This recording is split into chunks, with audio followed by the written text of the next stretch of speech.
جو سندھ کے اندر یہ جو ظلم اور جبر یہ جو پاکستانی اسٹیٹ کی طرف سے ہے، ہم چاہتے ہیں کہ انٹرنیشنل کمیونٹی اس کے اوپر ایکشن لے، یونائٹڈ نیشن اس کے اوپر ایکشن لے، اس کو فوری بند کرے۔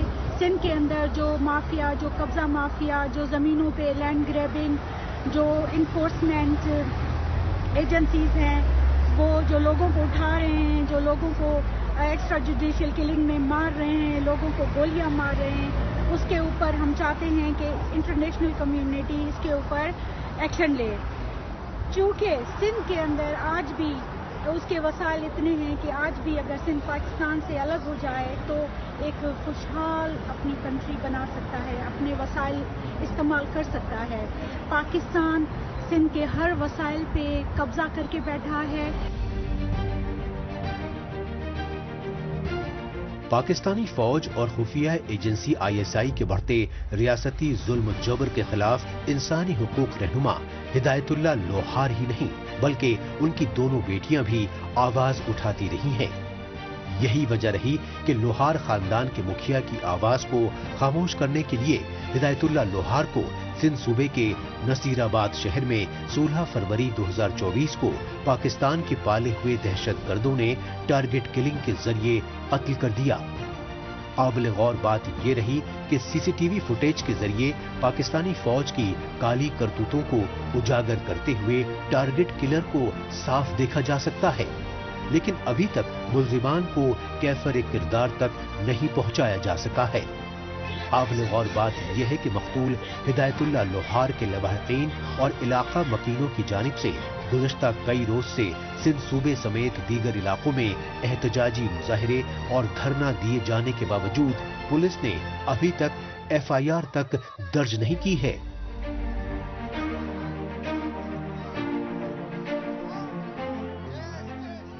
ابھی سندھ کے اندر جو ہدایت لوہار کا جو قتل ہوا ہے، آپ اس کے اندر دیکھ لیں، کوئی FIR پہلے تو وہ کاٹ نہیں رہے تھے، پھر 22 کی انہوں نے اپلیکیشن جمع کرائی۔ سیم ظلم و ستم سندھ کے اندر بھی ہے۔ تو یہ ریاست کب تک سندھیوں کو، بلوچوں کو ایسے ہی اٹھاتی رہے گی، قتل کرتی رہے گی؟ اس ریاست کو ابھی بند کرنا چاہیے یہ ظلم و ستم۔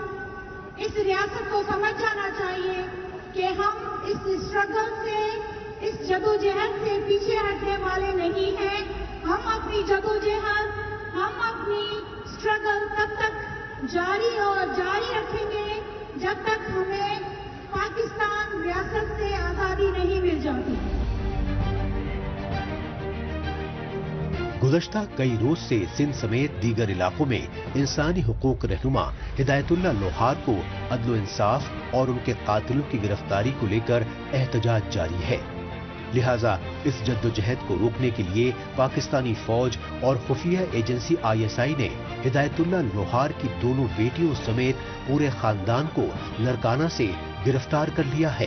یہی وجہ ہے کہ ورلڈ سندھی کانگریس کی جانب سے انسانی حقوق رہنماؤں کی ٹارگٹ کلنگ کے خلاف برطانیہ سمیت دیگر ملکوں میں احتجاجی مظاہرے کیے جا رہے ہیں، اور ان ٹارگٹ کلنگ کو روکنے کے لیے اور پوری دنیا میں انسانی حقوق کے تحفظ کے لیے ذمہ دار یونائٹڈ نیشن سمیت دیگر بین الاقوامی ادارے پاکستان میں سندھی عوام کی نسل کشی پر سنگین نوٹس لینے کی بجائے خاموش تماشائی بنے ہوئے ہیں۔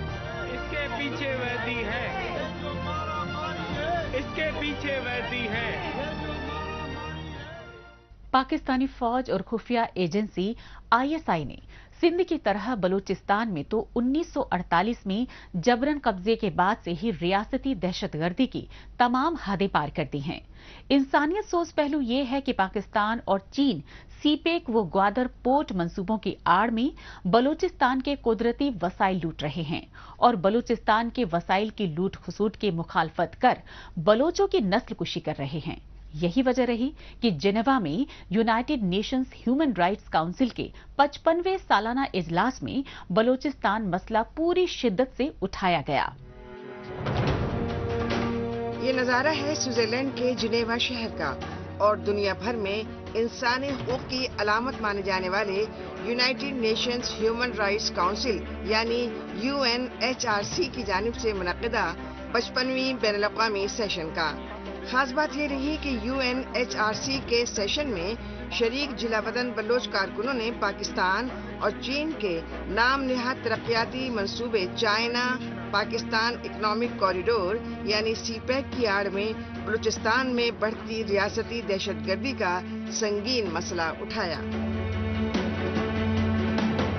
People of Balochistan are in quest of all human rights, including right to life with freedom. Our sovereign rights on our land, ports and resources have been taken away. We are not part of any development as planners or beneficiaries. The China-Pakistan-Iran economic corridor has become a death sentence for the Baloch people. In the name of mega projects, our villages are being demolished, people displaced, raising voice against injustices resulted into a genocide. The occupied state of Pakistan and Iran have license to kill, rape and force disappear us. جلا وطن Baloch conference رہنما doctor نائلہ بلوچ نے UNHRC کے سالانہ اجلاس میں ایران اور پاکستان کی فوجوں کی جانب سے ڈرون حملوں میں درجنوں بے گناہ بلوچوں کے بہیمانہ قتل کا حوالہ دیا۔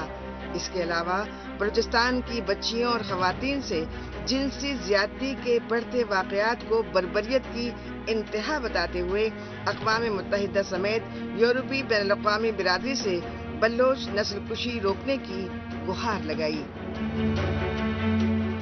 Rape of Ms. Zarina Murray to a 15-year-old girl child, Maho Baloch. It's an unchecked, unaccountable series of horrific state violence on voiceless Baloch people. Mass graves and overfilled secret torture cells are waiting for the United Nations interventions. A special rapporteur, peacekeeping and fact-finding mission. You promised that there will be no genocide after Rwanda and Kosovo. However, genocide is going on in Balochistan. If your warning signals for genocide are not beeping, we are here to inform you and asking for your urgent intervention to save the Baloch from atrocity, crime, genocide before it's too late. Balochistan کی سرزمین اور قدرتی وسائل پر چین سمیت بیرونی ملکوں کے بڑھتے دبدبے کے خلاف بلوچ قوم شروع سے ہی آواز اٹھاتی آئی ہے، کیونکہ اس سے بلوچستان میں پہلے سے بے حد کم بلوچوں کی آبادی کے توازن اور تاریخی شناخت کو ختم کرنے کی سازشیں کی جا رہی ہیں۔ انہی سازشوں کے تحت پاکستانی فوج اور خفیہ ایجنسیاں چینی منصوبے CPEC اور گوادر پورٹ کی مخالفت کرنے والے بلوچوں کو جبراً اغوا کر رہی ہیں اور انہیں خفیہ ٹارچر سیلز میں ماورائے عدالت قتل کر کے ان کی مسخ شدہ لاشیں پھینک رہی ہیں۔ یہ سچائی بلوچستان میں اغوا شدہ بلوچوں کی آئے روز مل رہی مسخ شدہ لاشوں کے انسانیت سوز واقعات سے سامنے آ رہی ہے۔ یہی وجہ رہی کہ بلوچستان میں پاکستانی فوج اور خفیہ ایجنسی ISI کے بڑھتے ریاستی ظلم و زیادتیوں کے خلاف آواز اٹھانے والے بلوچ کارکن ڈاکٹر ماہرنگ بلوچ نے بھی ویڈیو کانفرنسنگ کے ذریعے UNHRC کے اجلاس میں عالمی برادری کے سامنے اپنا درد و کرب بیان کیا۔ My father was forcibly disappeared by Pakistani intelligence agencies and extrajudicially killed in custody. My younger brother also became a victim of enforced disappearances and suffered torture for months. But today I am not here to represent my case, but address you as a representative of Baloch people who have endured unimaginable suffering so far for too long. I am here to plead the international community to intervene in Balochistan and put an to the grave human rights violation in Balochistan. The people of Balochistan have faced systemic oppression, enforced disappearances, extrajudicial killings, fake encounters and a blatant disregard for their basic human rights. Baloch یکجہتی committee کے banner تلے doctor ماہرنگ Baloch نے بلوچ نسل کشی کے خلاف لاپتہ بلوچوں کے لواحقین کے ہمراہ بلوچستان کے تربت سے اسلام آباد تک پیدل لانگ مارچ کیا اور پھر اسلام آباد میں 1 مہینے سے زیادہ عرصے تک احتجاجی دھرنا دے کر پاکستان کی ریاستی دہشت گردی اور بربریت سے پوری دنیا کو باور کرایا۔ کیونکہ تربت سے اسلام آباد لانگ مارچ اور پھر اسلام آباد میں لاپتہ بلوچوں کی خواتین اور بچیوں کے ساتھ جو ظالمانہ سلوک کیا گیا، اس کے ہولناک مناظر نے پوری انسانیت کو جھنجھوڑ کر رکھ دیا۔ یہی وجہ رہی کہ پاکستان کے دارالحکومت اسلام آباد میں لاپتہ بلوچوں کے لواحقین پر ریاستی دہشت گردی کو لے کر برطانیہ، امریکہ اور یورپی ممالک میں پاکستان کے خلاف احتجاجی مظاہروں کے ذریعے اقوام متحدہ سے بلوچستان میں سنگین صورتحال کا جائزہ لینے کے لیے خصوصی ٹیم بھیجنے کی درخواست کی گئی۔